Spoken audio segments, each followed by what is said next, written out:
Sickle cell is a genetic blood disorder that affects the hemoglobin protein in the red cells that carries oxygen.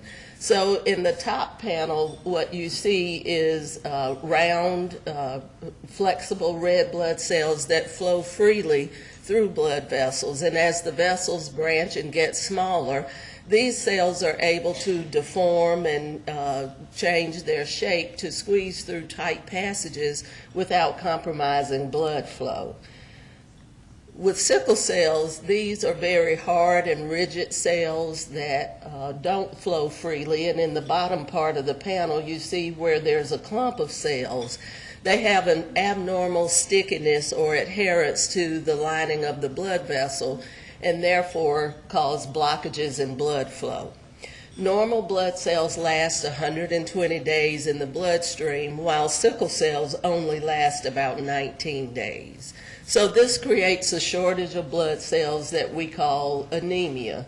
And these patients with sickle cell disease have chronic anemia and therefore have decreased exercise tolerance. But because this blockage of blood vessels can affect your body organs, bits and pieces of your normal tissues die off as they fail to receive adequate amounts of oxygen. And so this can result in painful episodes, serious infections, strokes, damage to your kidneys and other body organs, and ultimately result in early death. And this is why newborn screening is vital for sickle cell. In the 1970s, sickle cell disease was recognized as a major public health concern because 20% of children were dead by the age of 3 years and 50% died before the age of 20. The average lifespan at that time was only 14 years. And in the slide, what we see are the more round, normal-appearing cells in a person with sickle cell. And as these cells release oxygen to the tissues, it causes sickling. The hemoglobin, instead of remaining in solution, tends to coalesce and form these long, hard, rigid rods that distort the shape of the cell into the sickle. As these cells return back to the lungs and pick up additional oxygen, they unsickle. So after repeated episodes of sickling and unsickling, there's considerable membrane damage that occurs, and the cell then is easily ruptured. And so this is what creates the shortage of blood cells and why they only last about 19 days in the circulation. So because it was recognized as a major public health concern, in 1978, the National Institutes of Health initiated the Cooperative Study of Sickle Cell Disease to learn more about the natural history in a prospective way.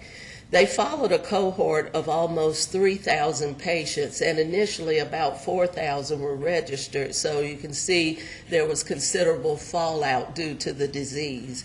But of the almost 3,000 patients, they were followed at 23 clinical centers across the country to learn more about the disease and the causes of death.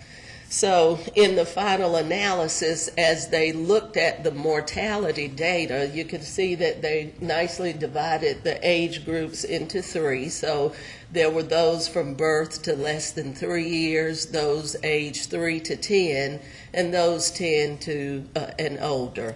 The biggest chunk of mortality occurred in the group with infection, and 61% of those who died prior to 3 years of age died due to serious infections, what we call sepsis, as well as meningitis.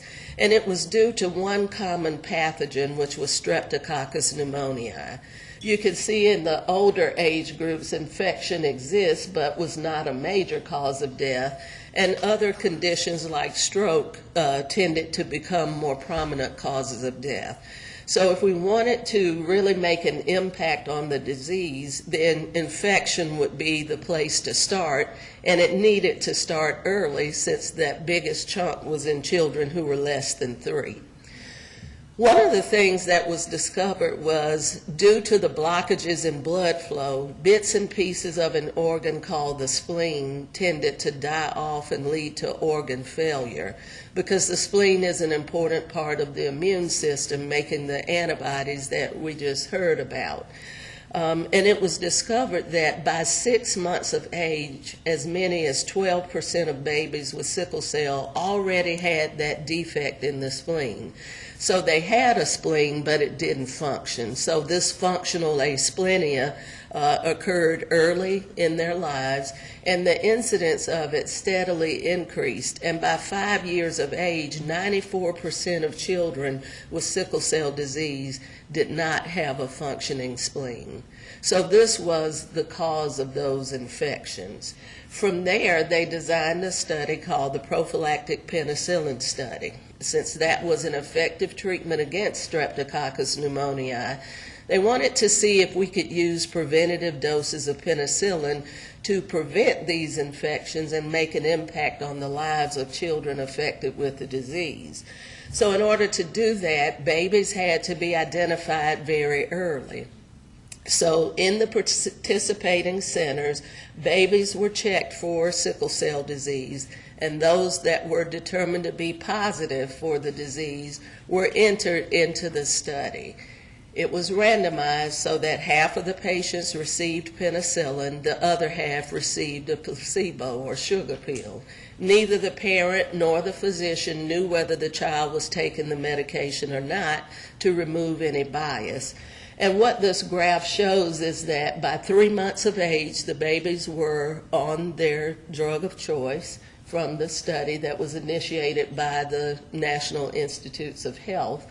And we see an early divergence in the two groups. So the top line shows increasing incidence of infection, while the bottom line remains pretty steady. And so in evaluating that, what the NIH found was that in the placebo group, the group that was not receiving penicillin, there were 110 patients. There were 13 serious infections and 3 deaths 18 months into the study. The other group consisted of 105 patients that were receiving the preventative doses of penicillin.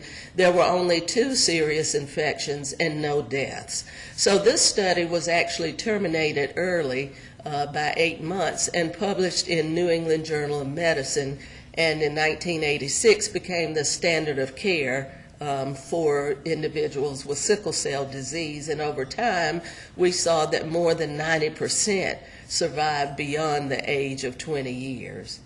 So this study provided the greatest impetus for widespread implementation of newborn screening for sickle cell disease.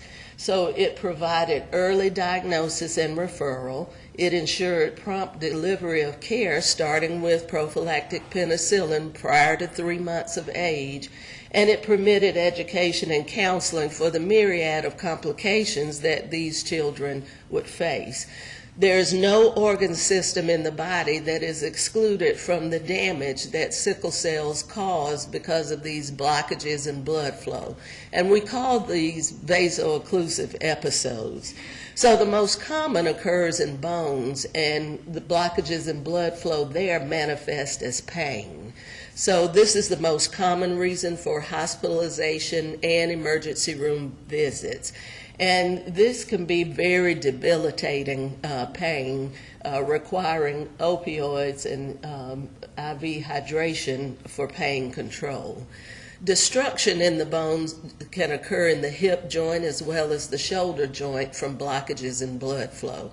Another life-threatening problem that we could see early is called splenic sequestration. We saw the ravages of infection from a damaged spleen, but the spleen, for reasons we didn't clearly understand, could suddenly enlarge and trap a large portion of blood within that organ, leading to shock and death for the rest of the body. And so getting patients in early allowed us to teach parents how to feel for the spleen, which normally sits under the left rib cage and it cannot be felt. But we could teach them how to feel the spleen and how to check for enlargement. And even to date, we have parents that bring their babies in and say, my child has splenic sequestration, and many times the resident physicians couldn't feel the enlargement of the spleen. So that's been a life-saving thing that we're able to do because of newborn screening. But these kids are also subject to severe forms of pneumonia called acute chest syndrome, gallstones, liver disease.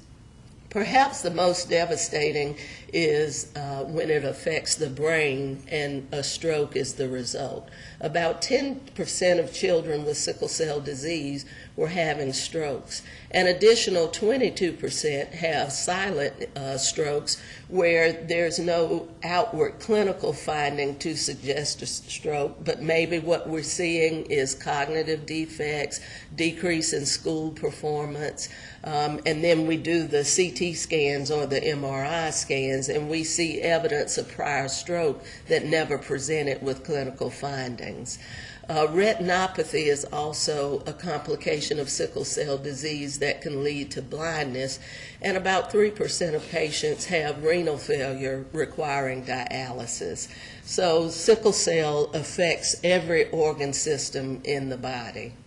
So with newborn screening, parents are able to get early diagnosis, the kids are able to get better treatment, but also the families are able to understand the chances of passing a disease on to future generations and are therefore able to make more informed reproductive decisions for their family. It also allows us the opportunity to discuss the availability of therapeutic and potentially curative interventions to offer hope to these families. Now, the goal of newborn screening is to identify individuals with disease, but as a result, we also identify individuals who are carriers and have sickle cell trait. Today, there are an estimated 3.5 million individuals who carry the trait, and most do not even know it. This is a map that shows the different origins of the sickle gene and how it progressed through migration to other areas of the country. So when we talk about the genetic change that causes sickle cell, that's the same in all four of these. But the surrounding genes make up what we call a haplotype. So we're able to look at haplotypes and pinpoint where the gene originated. So there are 3 in Africa and 1 in the Middle East and India that we see. Differences in these sickle haplotypes tend to confer some prognostic information about outcomes. But these sickle genes can also pair with other hemoglobin abnormal genes that create other forms of sickle cell disease that may be milder in some cases. So there are different degrees of severity of sickle cell.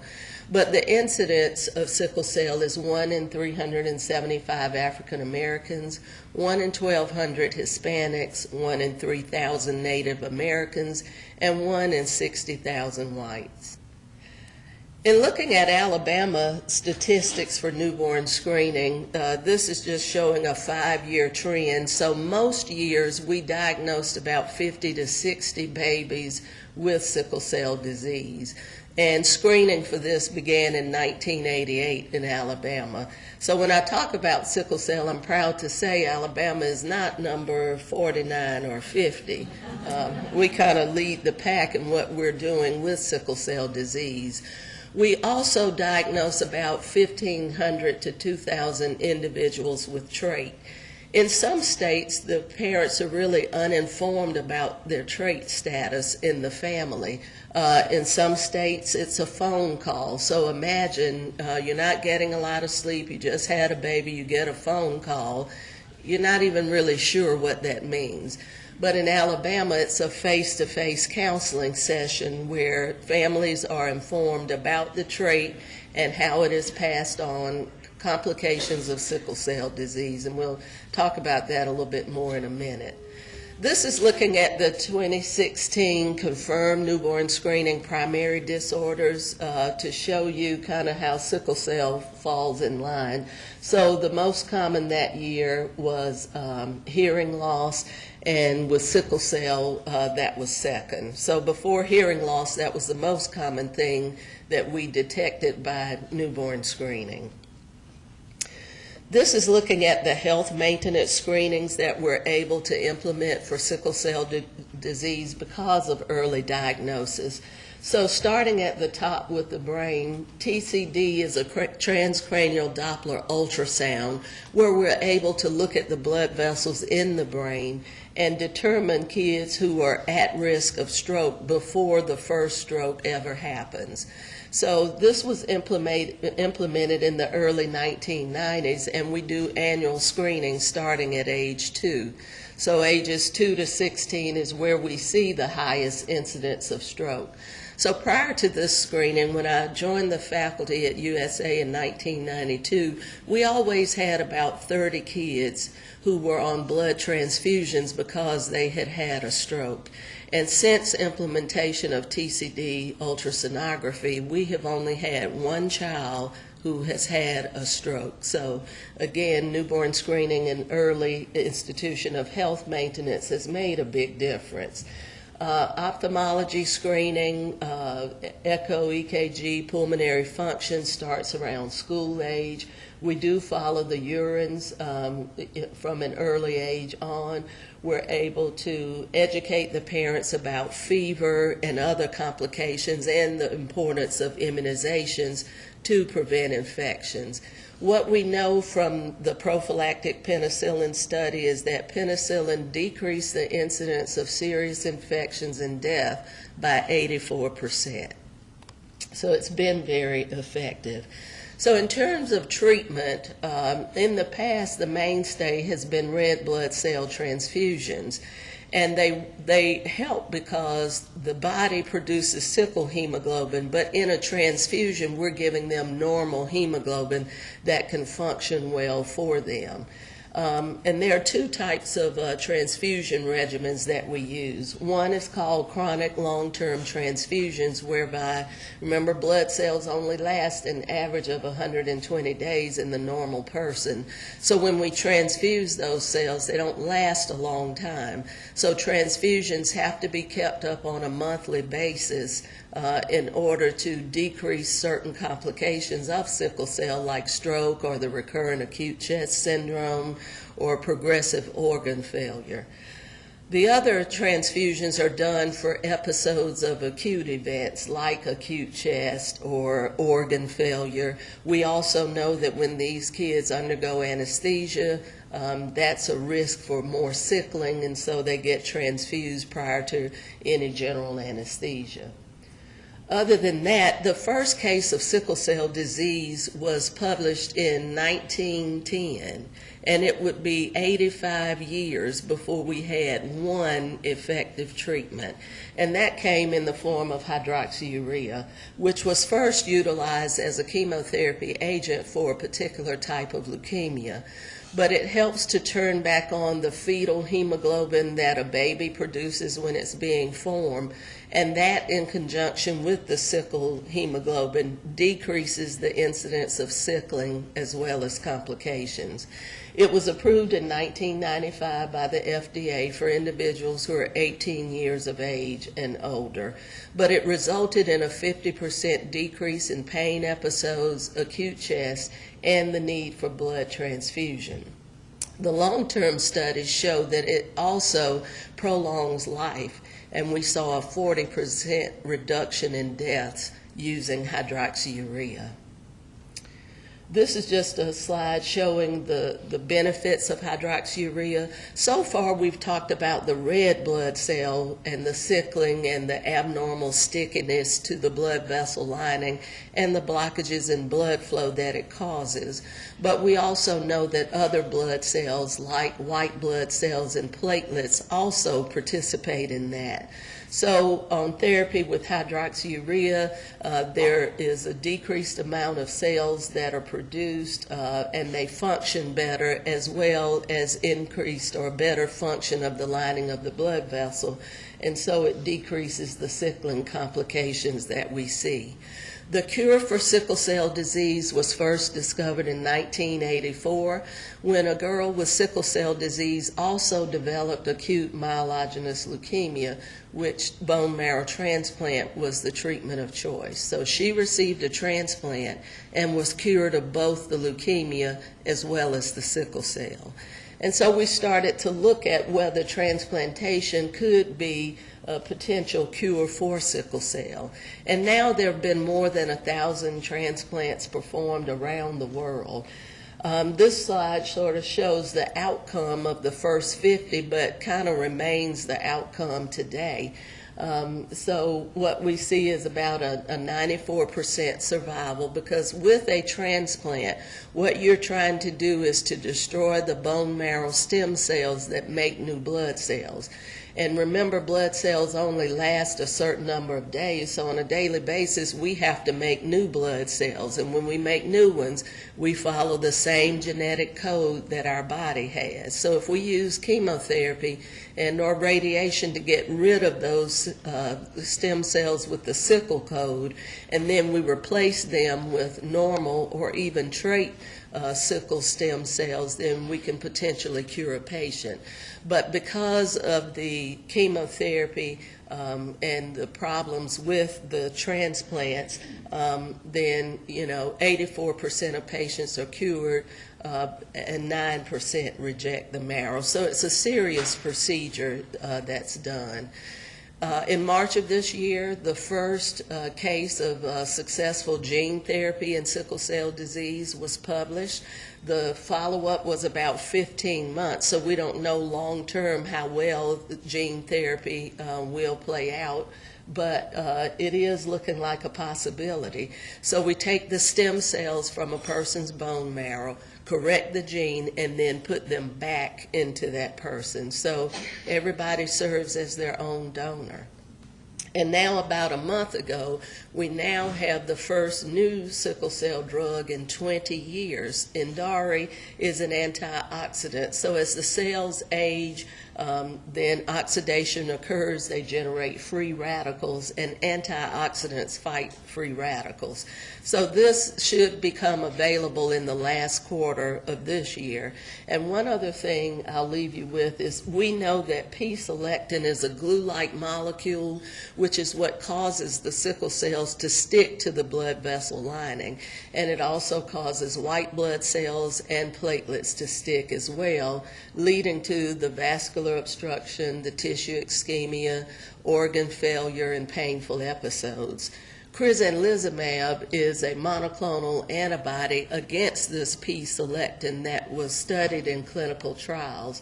And in this year-long trial involving patients with sickle cell disease, we saw a 45% reduction in the rate of pain crisis over the placebo. So we're hoping that this will now be the third drug to get FDA approved for sickle cell disease. This map looks at how Alabama is divided up. We have 7 regions that have 7 community-based organizations who do our trait counseling, and we have 3 centers, USA, UAB, and Huntsville, that provide clinical care to these patients. This was the stamp that was issued in 2010 encouraging newborn screening for sickle cell disease. So this is a parent panel, and I'm not a parent, but I am someone who has seen the benefits of newborn screening for sickle cell disease. In Alabama, newborn screening started when I was in 1st grade. And fast forward to my first year of clinicals in medical school, stepping into the pediatric emergency room, a child had just died. We were devastated. And in the conference to review this child's charts, this child had come to the emergency room and had many admissions for pain and fever. And someone said, wow, this child probably had sickle cell disease. So with newborn screening, we're able to diagnose early and make an impact in the life lives of individuals with sickle cell. Thank you.